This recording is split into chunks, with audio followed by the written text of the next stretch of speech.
Frères et sœurs,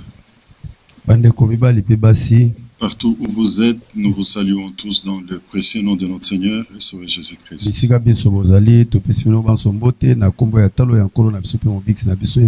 C'est un privilège que nous avons d'être encore ensemble réunis pour écouter la parole de Dieu. Et ce qui est devant nous, ce sont des promesses pour ces temps-ci, ce que Dieu a promis d'accomplir. Déjà, nous considérons la parole de Malachie chapitre 4. Il était question que le cœur des enfants soit ramené à leur père. Et nous croyons que par ce ministère que Dieu a envoyé, nous qui étions entraînés dans des choses que des hommes ont fabriquées,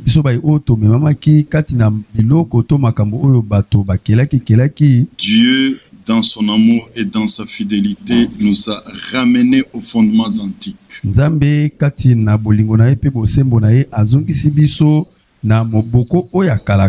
Nous croyons et nous pratiquons comme nos pères les apôtres. Oui, il fallait que dans l'église de Dieu vivant, tout soit rétabli comme au commencement.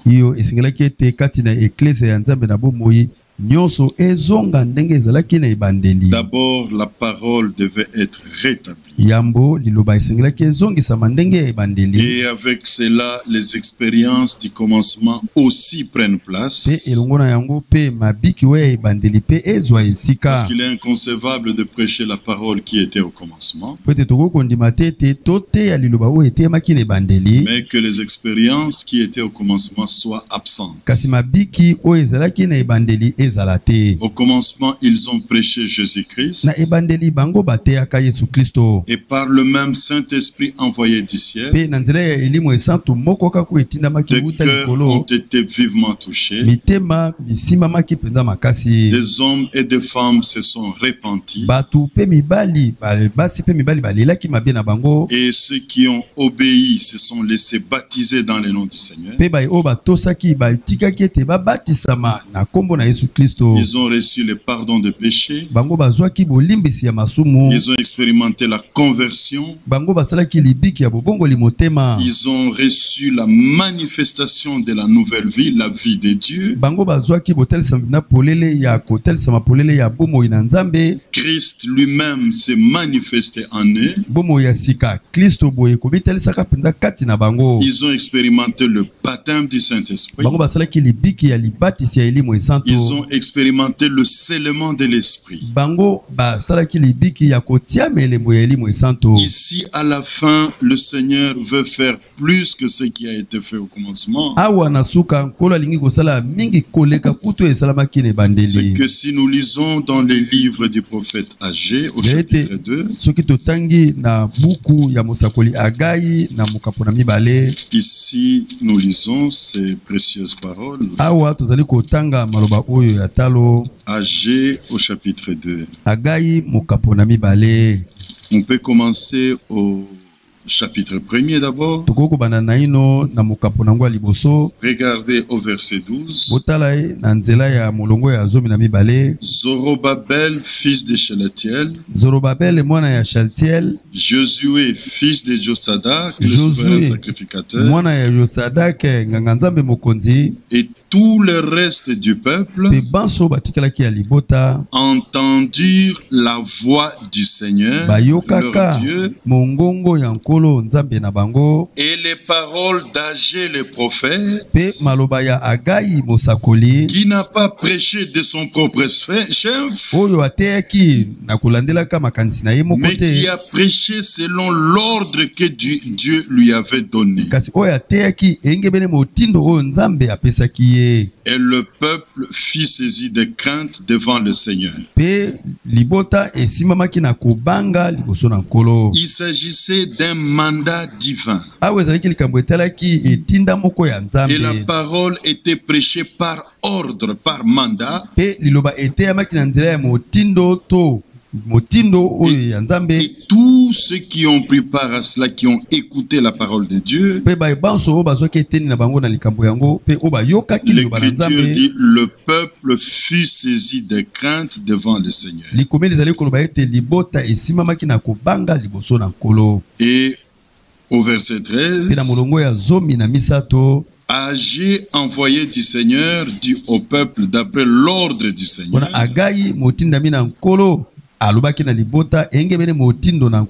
Je suis avec vous,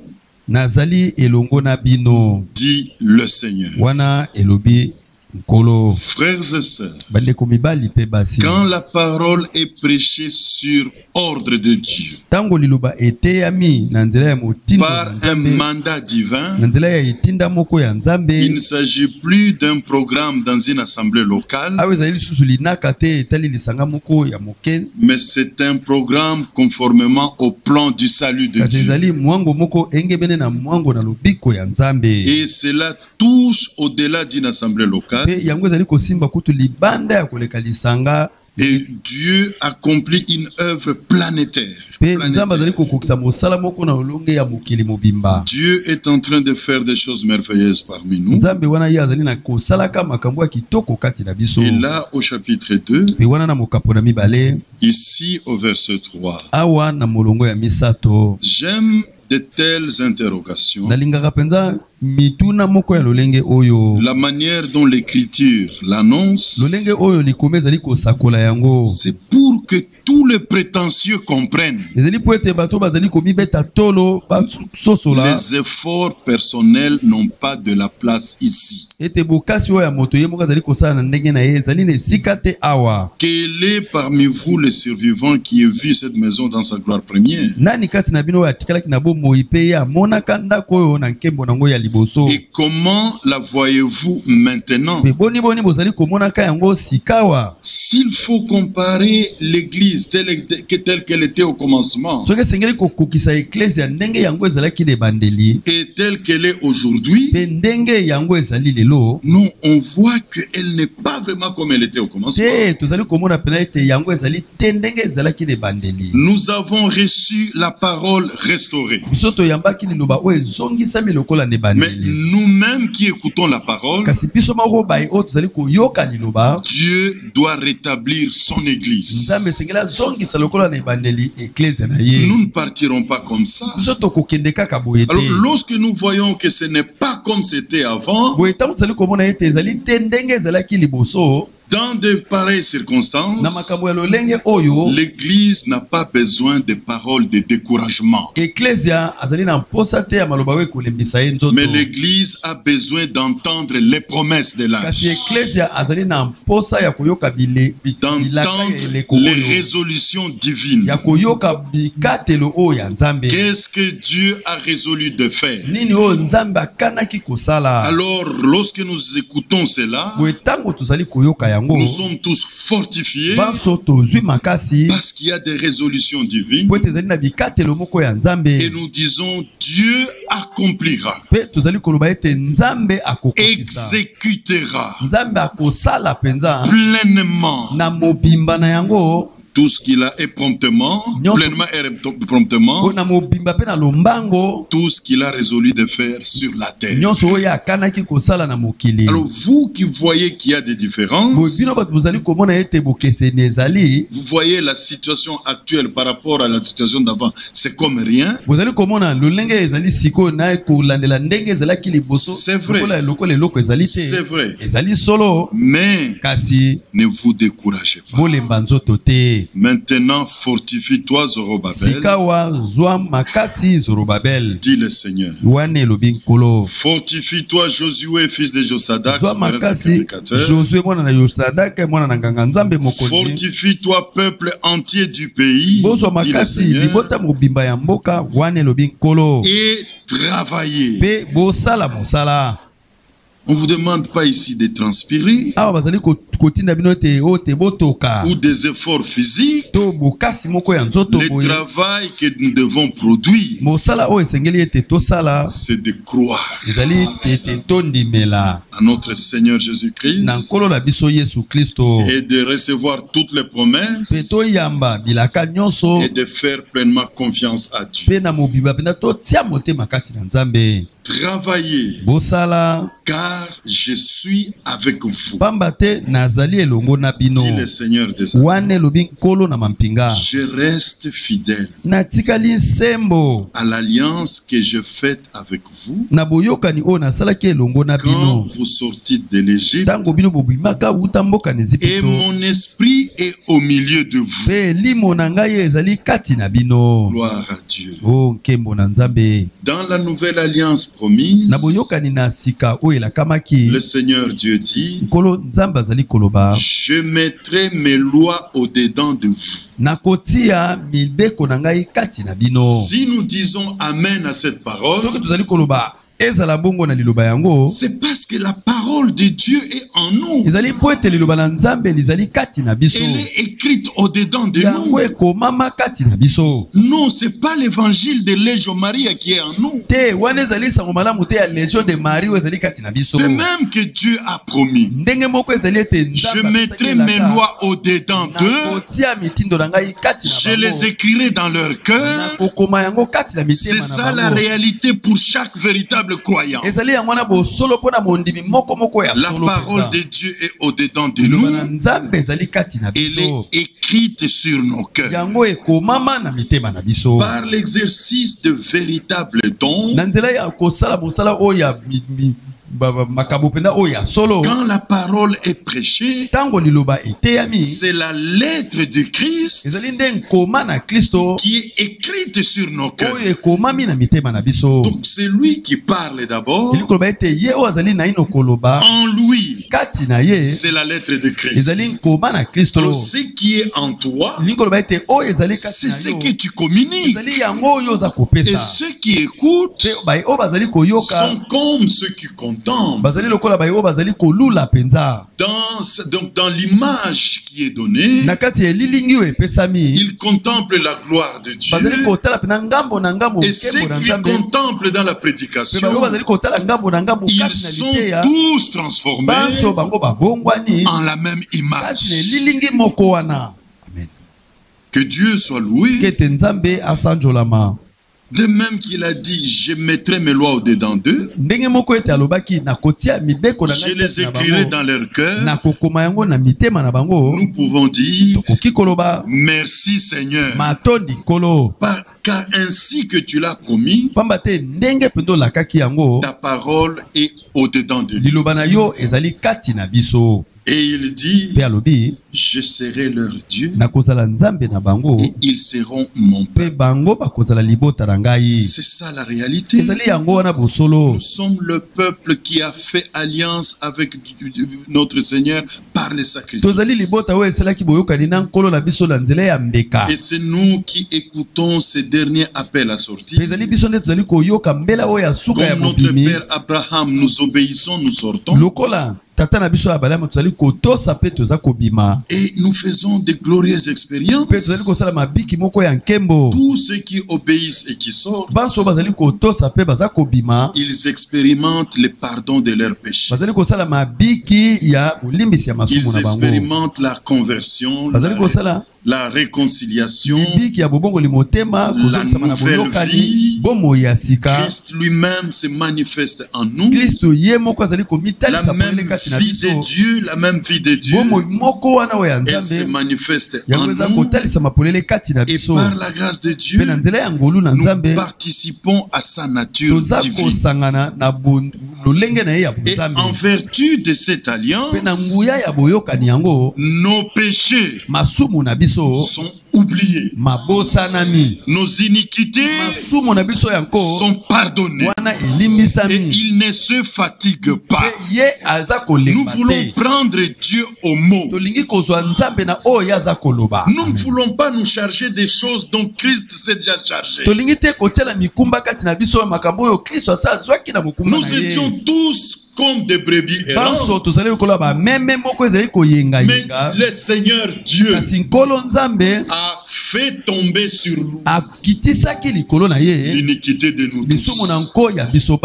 Mais l'iniquité de nous tous n'est pas sur toi. C'est pas sur moi. C'est pas sur toi.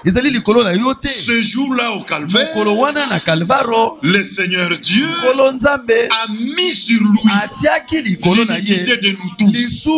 Et a mis sur lui l'iniquité de nous tous. Il fut frappé pour nos péchés, brisé pour nos iniquités. Dieu le juste juge ne te frappera plus. L'agneau a payé. Le châtiment qui nous donne la paix est tombé sur lui. C'est avec ça, dans l'amour parfait, que nous voulons attendre notre enlèvement. L'amour parfait bannit la crainte. Là où il y a encore la crainte, Dieu me frappera. Dieu me condamnera. Non, l'amour n'est pas parfait. Là où l'amour est parfait, ce sont des actions de grâce. Merci Seigneur. Je ne méritais pas. Si tu fais le bilan de ma vie,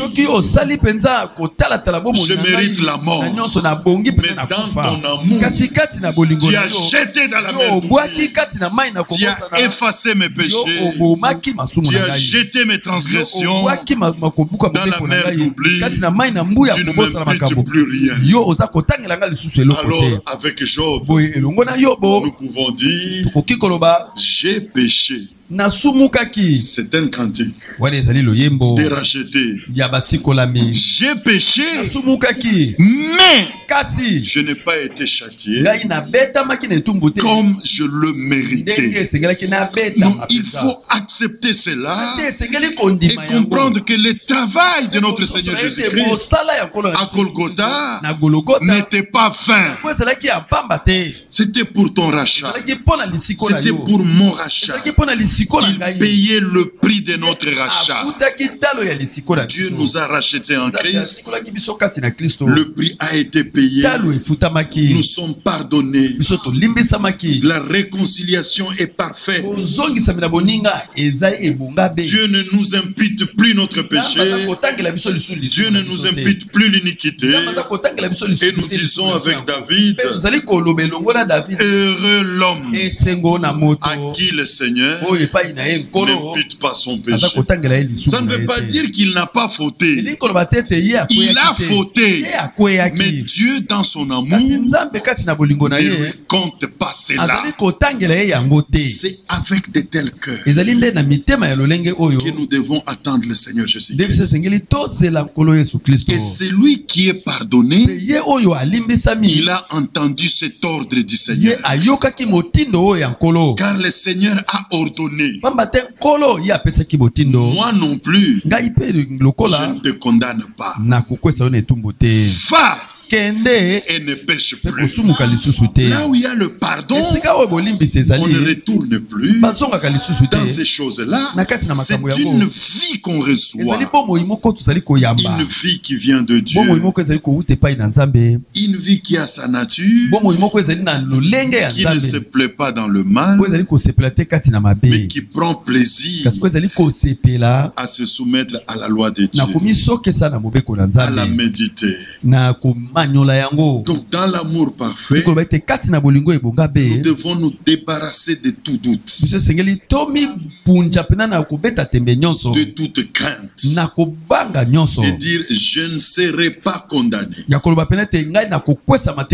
car Christ fut condamné à ma place. Ici dans Romains. Nous allons rentrer dans AG, mais Romains ici. Romains le chapitre 8. L'Écriture nous dit ici. Donc, comme l'Écriture le dit, je veux croire. Il n'y a donc maintenant pas demain Maintenant, là, quand tu écoutes la parole, quand la parole te dit ce qui s'est passé à Golgotha, il n'y a donc maintenant aucune condamnation pour ceux qui sont en Christ. Quand c'est aucune, c'est aucune. Et pour vous tous qui êtes en Christ, la loi de l'esprit de vie qui est en Christ vous a affranchi de la loi du péché et de la mort. Sans Christ, une loi agissait en nous qui nous soumettait à des choses que nous ne voulions pas. Le bien que je veux faire, je ne le fais pas. Mais le mal que je ne veux pas, c'est ce que je fais qui me délivrera. En Christ, il y a la loi de l'esprit de vie. Et la loi de l'esprit de vie qui est en Christ m'a affranchi de la loi du péché et de la mort. Il n'y a plus moyen que je commette ce que je ne veux pas. Non, il n'y a plus moyen. Nous sommes dans une situation où Dieu, par Jésus-Christ, te communique le vouloir et ayant mis en toi le vouloir, il donne aussi le pouvoir. Ce n'est plus la situation où ce que je veux, je ne le fais pas. Et ce que je ne veux pas, c'est que je fais. Nous sommes affranchis de cette loi-là. C'est la loi de l'esprit de vie qui est en Christ qui agit en nous. Car chose impossible à la loi, parce que la chair la rendait sans force, Dieu a condamné le péché dans la chair. Frères et sœurs, croyons ceci. Dieu a condamné le péché dans la chair en envoyant à cause du péché son propre fils dans une chair semblable à celle du péché. Et dans cette chair, il a porté l'iniquité de nous tous. Il s'est chargé de tous nos péchés. Dans cette chair, son côté fut percé. Le sang a coulé. Dans ce sang était la vie de Dieu. Une vie parfaite, une vie sainte, une vie irréprochable. Et tous ceux qui croient à notre Seigneur Jésus-Christ, la même vie se manifeste en eux. À notre Dieu soit la gloire. C'est ça l'évangile que nous recevons, l'évangile que nous croyons. Et là, nous allons. Verset 28. Nous savons du reste que toutes les choses concourent au bien de ceux qui aiment Dieu. Aimons-nous Dieu? Acceptons tout. Il y a des situations peut-être difficiles pour lesquelles peut-être que les humains peuvent même nous rejeter. Mais l'Écriture dit toutes les choses travaillent ensemble pour le bien de ceux qui aiment Dieu, de ceux qui sont appelés selon son dessein. Aujourd'hui, le dessein de Dieu, c'est que nous sortions de tout ce qui n'est pas sa parole, que nous nous séparions de toute intervention interprétation de tout ce qui ne vient pas de lui, et que dans la parole de la vérité, nous expérimentions la purification, un lavage complet par les eaux de la parole, et qu'au jour de notre Seigneur Jésus-Christ, que nous soyons prêts. Car ceux qu'il a connus d'avance, il les a aussi prédestinés à être semblables à l'image de son Fils, afin que son Fils soit le premier-né de beaucoup de frères. C'est ça notre finalité. Porter l'image de notre Seigneur Jésus-Christ. Lui être semblable en toutes choses. Non seulement par l'intérieur, notre extérieur aussi sera transformé. Philippiens chapitre 3, le verset 20. Notre bourgeoisie est dans les cieux. Nous attendons comme sauveur le Seigneur Jésus-Christ qui transformera ce corps de notre humiliation en le rendant semblable à son corps de gloire. De même que nous avons porté l'image du terrestre, nous porterons l'image du céleste. Tel est le terrestre, tels sont les terrestres. Tel est le céleste, tels sont les célestes. Non, nous porterons l'image de Jésus-Christ. Et Jésus-Christ est l'image de Dieu. Est-ce que vous comprenez ça?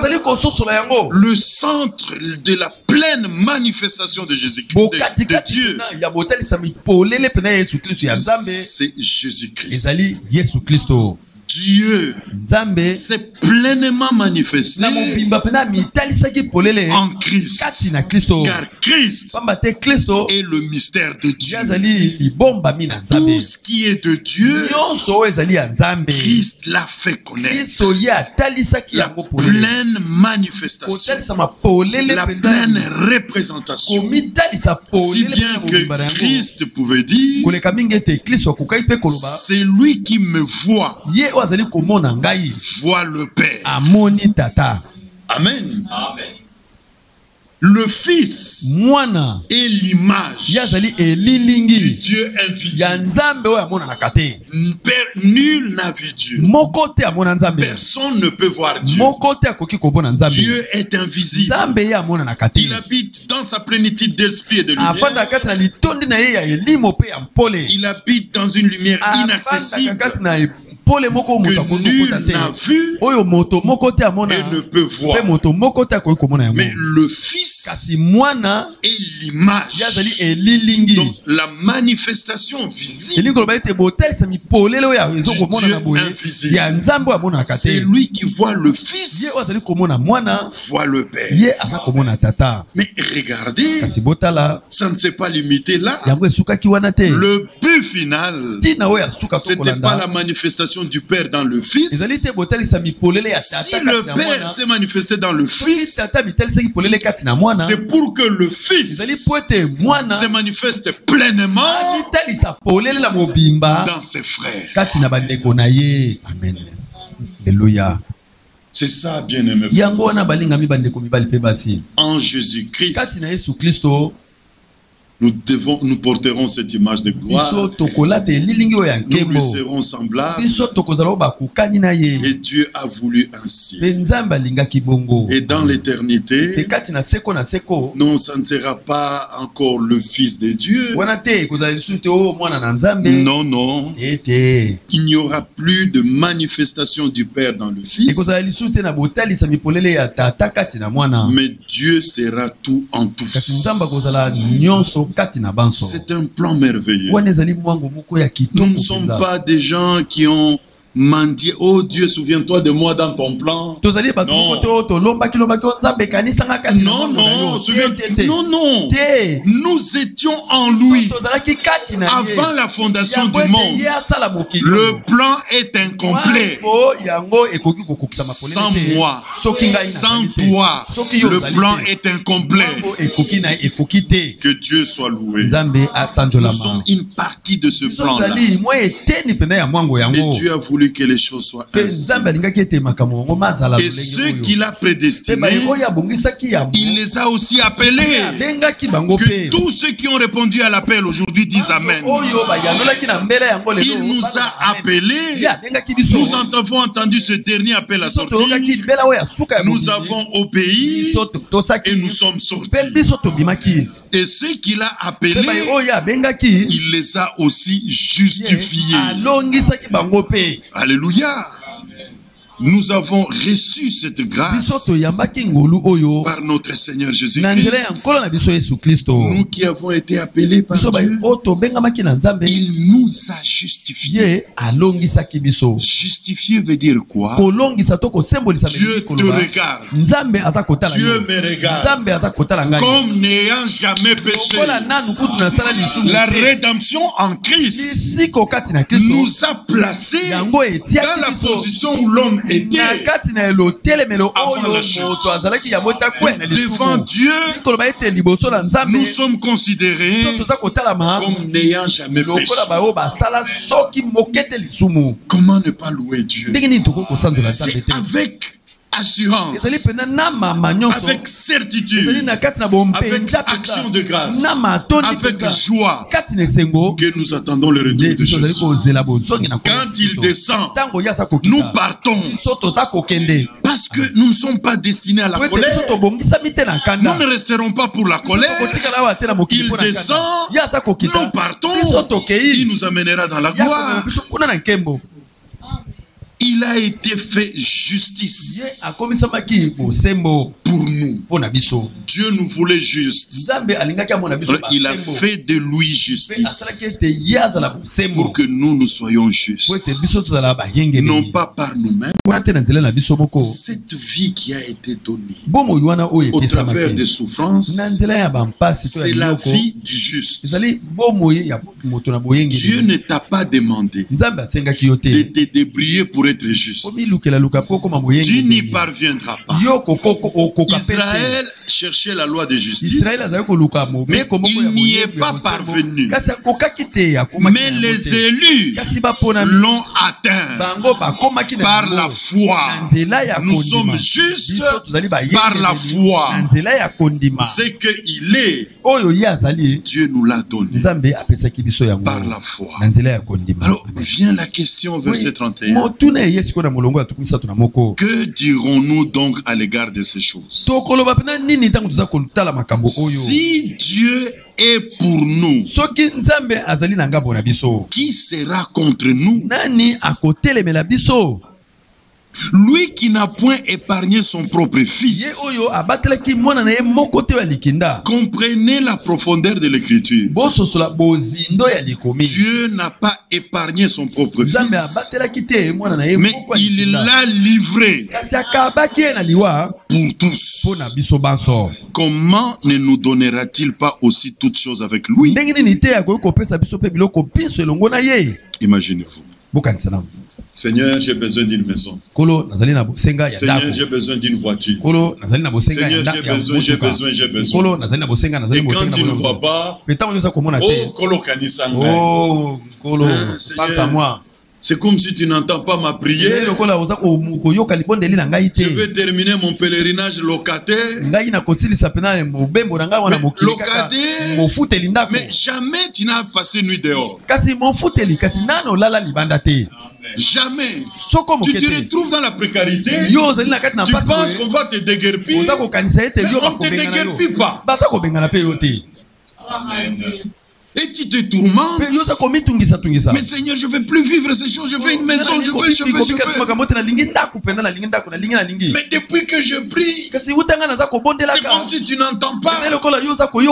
Mais entre la maison que tu demandes et le Fils de Dieu, qu'il n'a pas épargné, mais qu'il a livré pour toi, entre la maison et le Fils de Dieu, qu'est-ce qui est plus important? Qu'est-ce que Dieu peut échouer de te donner? Il n'a pas épargné son fils. Il a livré pour toi.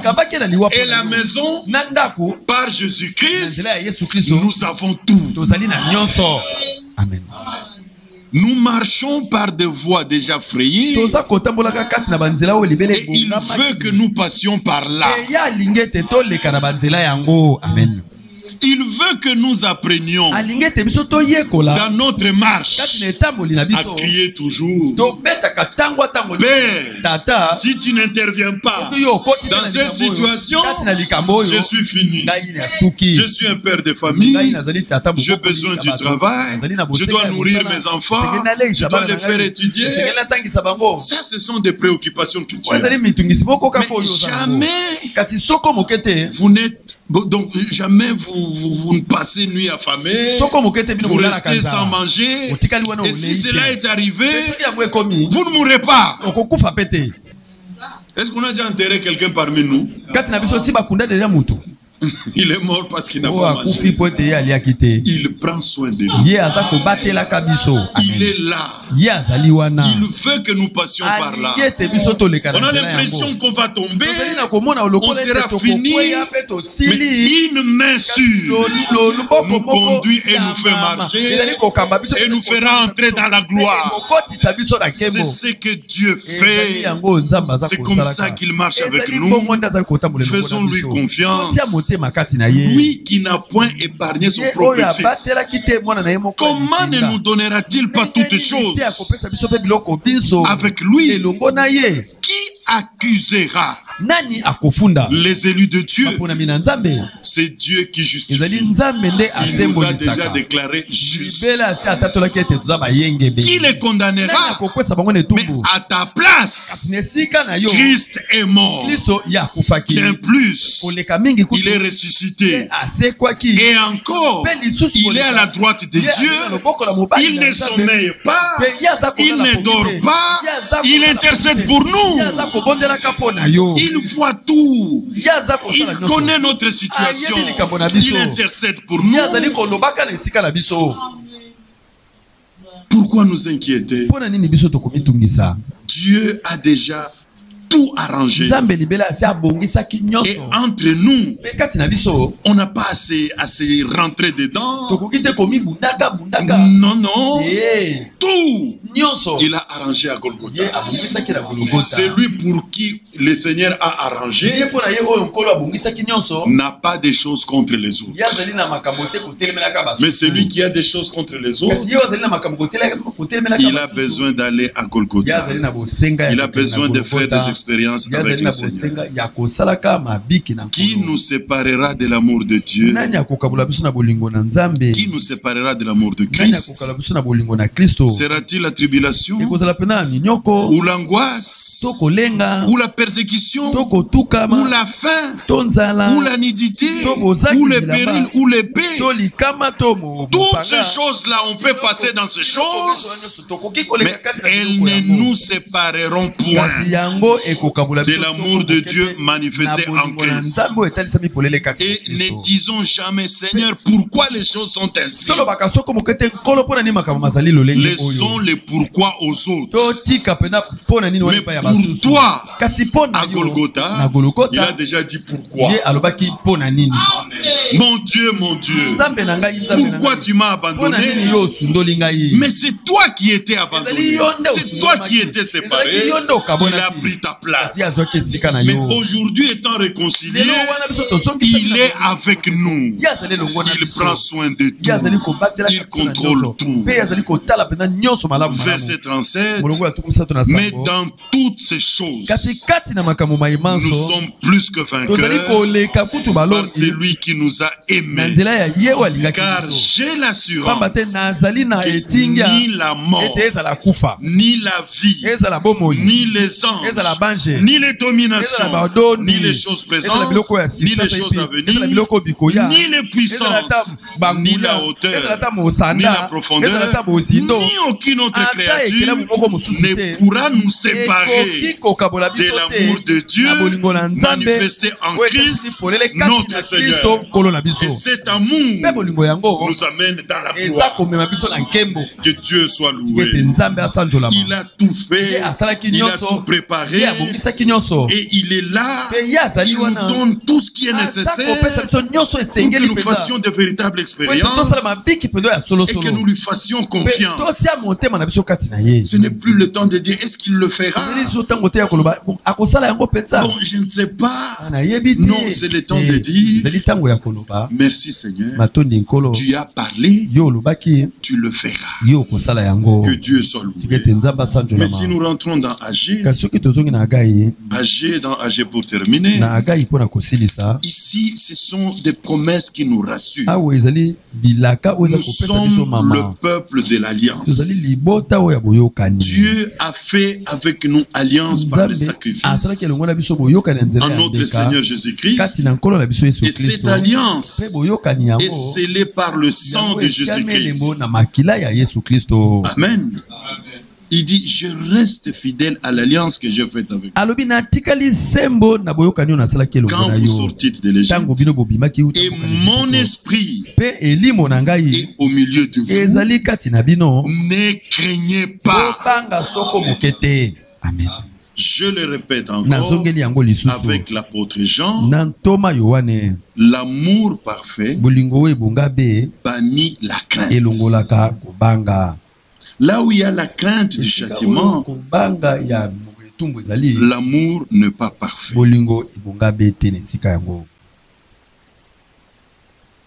Verset 6. Car ainsi parle le Seigneur des armées. Encore un peu de temps, et j'ébranlerai les cieux et la terre, la mer et les secs. J'ébranlerai toutes les nations et les trésors de toutes les nations viendront. Et je remplirai de gloire cette maison, dit le Seigneur. Verset 9. La gloire de cette dernière maison sera plus grande que celle de la première, dit le Seigneur des armées. Amen. Que Dieu soit loué. Dieu le fera. Dieu rétablira son église dans la double portion. Maintenant là, nous travaillons, bien-aimés frères et sœurs. Mais celui qui travaille, c'est Dieu lui-même. Par notre Seigneur Jésus-Christ.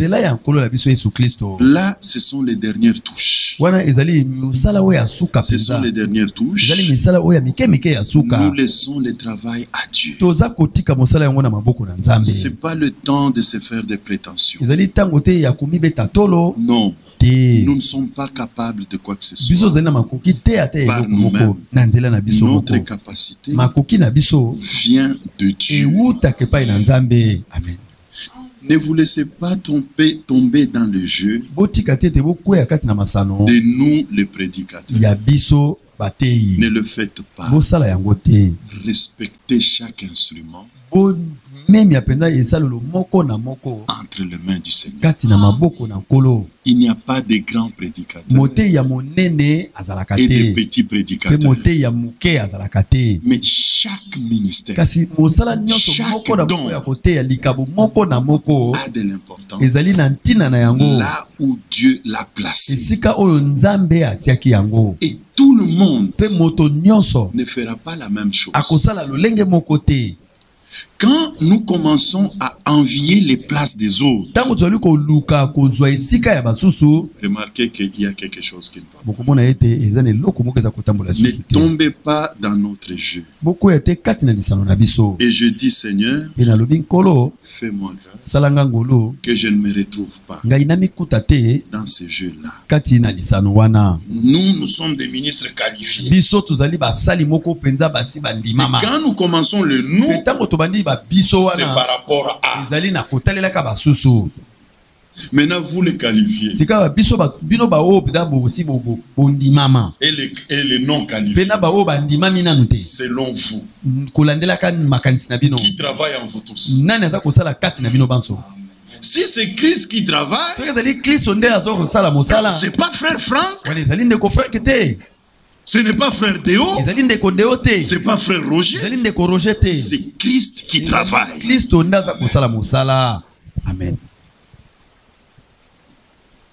Et l'apôtre Paul écrit, là c'est dans 2 Thessaloniciens, 1 Thessaloniciens chapitre 2, ici il dit, verset 19, 1 Thessaloniciens chapitre 2 verset 19, quelle est en effet notre espérance ou notre joie ou notre couronne de gloire? N'est-ce pas vous aussi devant notre Seigneur Jésus lors de son avènement? Est-ce que nous pouvons relire l'écriture? Quelle est en effet notre espérance? Nous qui prêchons, notre espérance, notre joie, ou notre colonne de gloire, c'est vous devant notre Seigneur Jésus-Christ lors de son avènement. La consolation de frère Roger, c'est que tous les sacrifices consentis, tout ce qu'il a fait dans sa vie, la parole qu'il a prêchée a fait de vous c'est que vous êtes en Christ. Et au jour de notre Seigneur Jésus-Christ, il pourra dire, je n'ai pas travaillé en vain. La joie d'un serviteur de Dieu, c'est que ce qu'il a fait par le Seigneur Jésus-Christ trouve de la place ces jours-là auprès de notre Seigneur Jésus-Christ. C'est pas que nous ayons des grands noms ici dans des assemblées, que nous ayons des grands noms, que nous soyons hyper considérés. Non. Que nous diminuions, que lui monte. Mais que ce jour-là, ceux qui ont entendu l'évangile que nous avons prêché, qu'ils soient là, auprès de lui. Je crois que c'est ça notre consolation. Ce ne sont plus de place ou de l'emprise ou de... Non, c'est l'évangile des vainqueurs. Les véritables vainqueurs dans le premier âge ont refusé les œuvres de Nicolaï.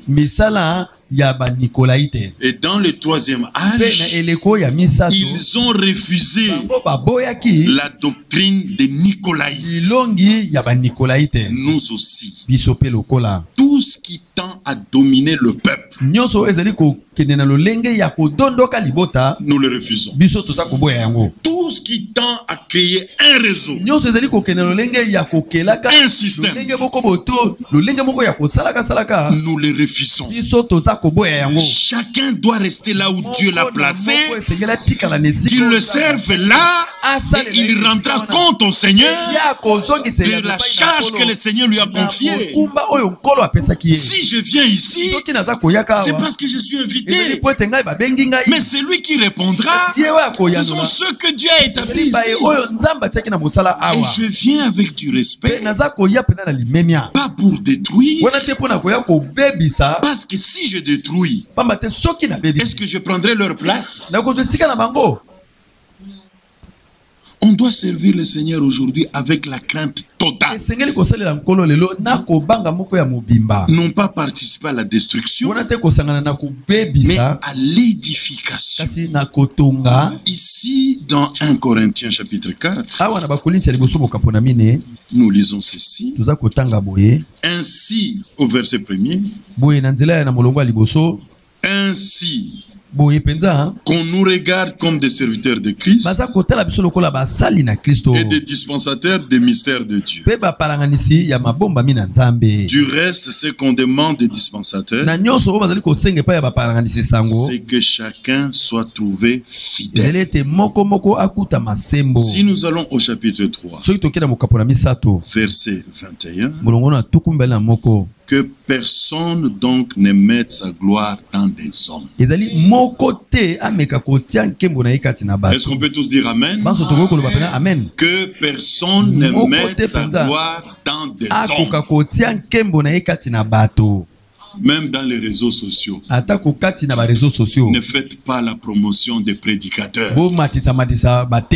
Ici, nous sommes peut-être 7, 8, 9, 10, je ne sais pas. Mais je crois que plusieurs écoutent. Même quand c'est posté, plusieurs suivent. Ne faites jamais la promotion des prédicateurs. Mais laissez Dieu utiliser ses vases. Ce n'est pas une bonne chose. Oh non, frère. Non. On doit laisser ces choses-là et s'occuper maintenant de ce qui est utile. Car chacun rendra compte pour la tâche que Dieu lui a confiée. Alors que personne donc ne mette sa gloire dans des hommes, car tout est à vous. Soit Paul, soit Apollos, soit Céphas, soit le monde, soit la vie, soit la mort, soit les choses présentes, soit les choses à venir. Tout est à vous. Et vous êtes à Christ. Et Christ est à Dieu. Verset 5 du chapitre 4. C'est pourquoi ne jugez de rien avant le temps, jusqu'à ce que vienne le Seigneur qui mettra en lumière ce qui est caché dans les ténèbres et qui manifestera les desseins de cœur. Alors chacun recevra de Dieu la louange qui lui sera. Mais pour l'instant, limitons-nous à prêcher la parole. Et nous vous en supplions, en notre Seigneur Jésus-Christ, recevez ces paroles, non pas comme des paroles d'hommes, mais ainsi qu'elle est véritablement, comme parole de Dieu, qui agit en vous qui croyez. Et vous tous qui croyez, vous pouvez faire des glorieuses expériences. Que Dieu vous bénisse. Au nom de Jésus-Christ. Amen. Amen.